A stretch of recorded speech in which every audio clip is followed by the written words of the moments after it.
stress. I stress about stress before there's even stress to stress about. Then I stress about stressing over stress that doesn't need to be stressed about. It's stressful. Can anyone relate? I know I can. My speech today is going to be on stress and the impact that it has directly on our lives. According to Webster's dictionary, stress is defined as a state of mental or emotional strain or tension resulting from adverse or very demanding circumstances. Now, don't let me insult your intelligence. I know that you're aware of what stress is, but sometimes I think we can diminish, again, the power that it actually has and the effect that it has on us day in and day out. Stress is not a sickness that we are born with per se, but the effects can be debilitating, just like a disease that you were born with or that you contracted. In 2013, Harris Interactive did an online survey for the American Psych Association. And according to that, the millennial generation, those within their 20s and 30s, right in that block, have the highest stress level compared to any other age group. The largest factor placed into that is work. 76% of the stress that millennials face is due to work and work issues. Mark Hayes, a market researcher and author, he said it best. Younger people do tend to be more stressed than older people do. Perhaps it's just the phase in life that they just don't know exactly where they're going. And that's a lot to handle. That's a lot to swallow and still continue to move forward within your life. Me, myself, juggling motherhood, work, school, and just life in general, I have become well acquainted with stress, which is why I chose this topic for my informative speech. If I may, I would like to speak in depth in regards to this pressing matter. First, I would like to explain precisely what stress is and the different types of stress that there is. Secondly, I would like to touch on the direct toll it has on our minds and body. Lastly, I will delve into effective stress management skills that we can use to minimize the mental strain that stress can have. So stress itself is broken down into three different types. You have acute stress, you have episodic stress, and chronic stress, which more people are familiar with that term. Acute stress is actually the most common form of stress, and it's brought on by everyday life and pressures that we experience day to day. It doesn't always have a negative connotation. In some instances, acute stress can actually be equated to anticipation or excitement. For example, doing this speech for you all today gave me a slightly heightened sense of nervousness and excitement, basically jitters, but it's not to the point where it makes me lose it and drop this particular course. It just pushed me to do better.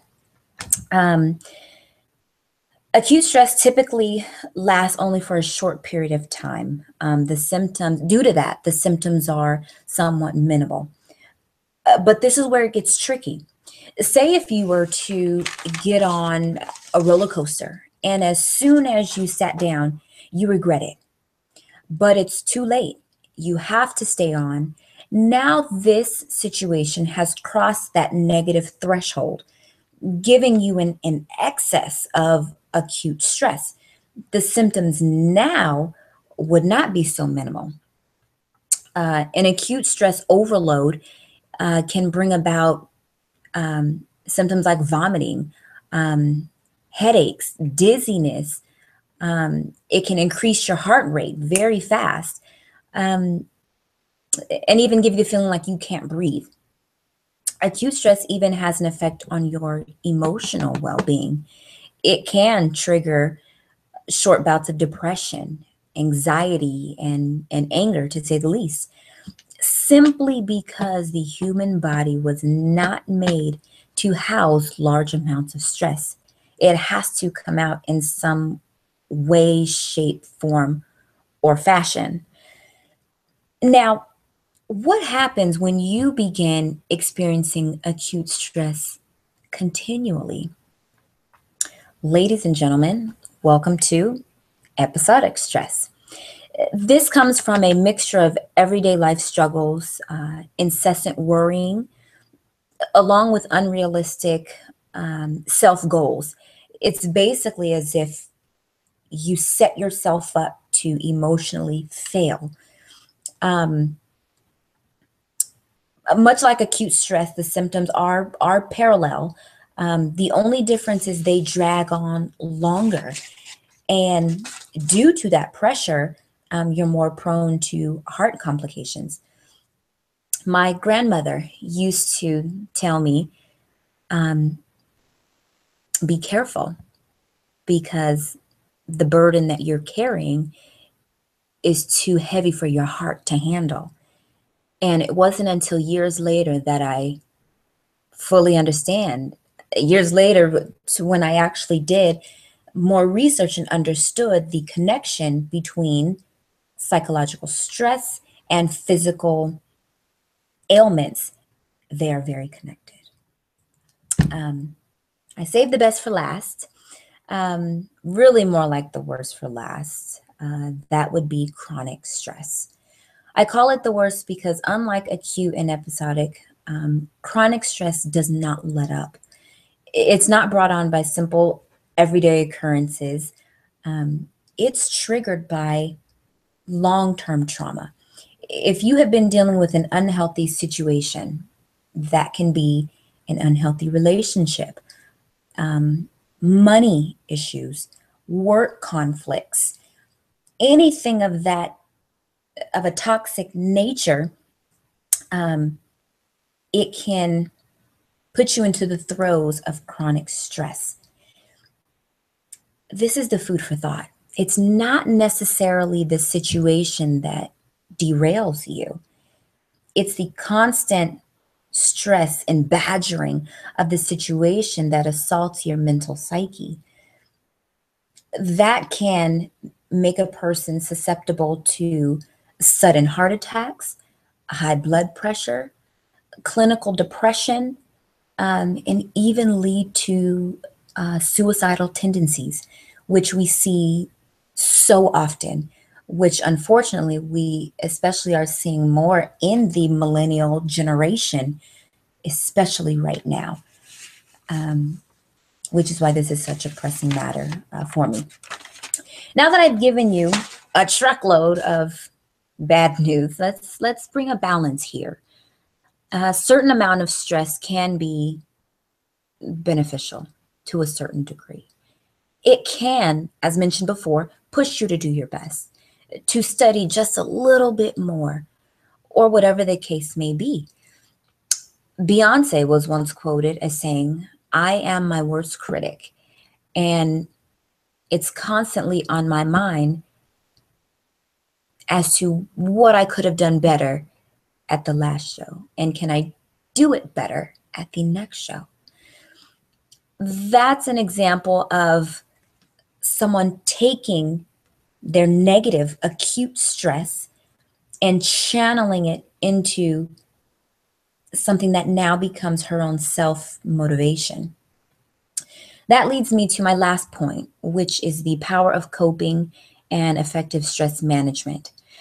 Unfortunately, we are adults in the real world. Stress is inevitable, and how we choose to handle it is imperative. Um, I have a few tips that actually helped me on a very personal level, and I'd like to share that with you, if I may. The first thing that made a huge difference is physical activity. We as human beings are hot wired with the mechanism to go into fight or flight mode. That mode is constantly laying dormant within us. And when we hit a situation that brings us stress, that mechanism automatically goes into effect. That releases hormones, adrenaline and cortisol into your body, and it starts moving. If you're in an argument with someone and all of a sudden you feel your face go flush and you just see red, that is what that is. You have to be able to channel all of those emotions and hormones into something so that you can exert them. Physical activity is amazing. Running, uh, strength training, boxing, whatever it is, do what you enjoy so that you can get that out. Another step that really helped me is understanding how to relax. It seems simple. It almost seems elementary, but every person responds differently. And the way that I relax might be worlds different from how you relax. Figure out if yoga really puts you in a calm place, if taking a nap, taking a walk, listening to music. You have to find what you respond to. The third thing that really speaks to me is talking to someone. There's no comparison to being able to just get something off of your chest, albeit with a friend, with a doctor, with a therapist.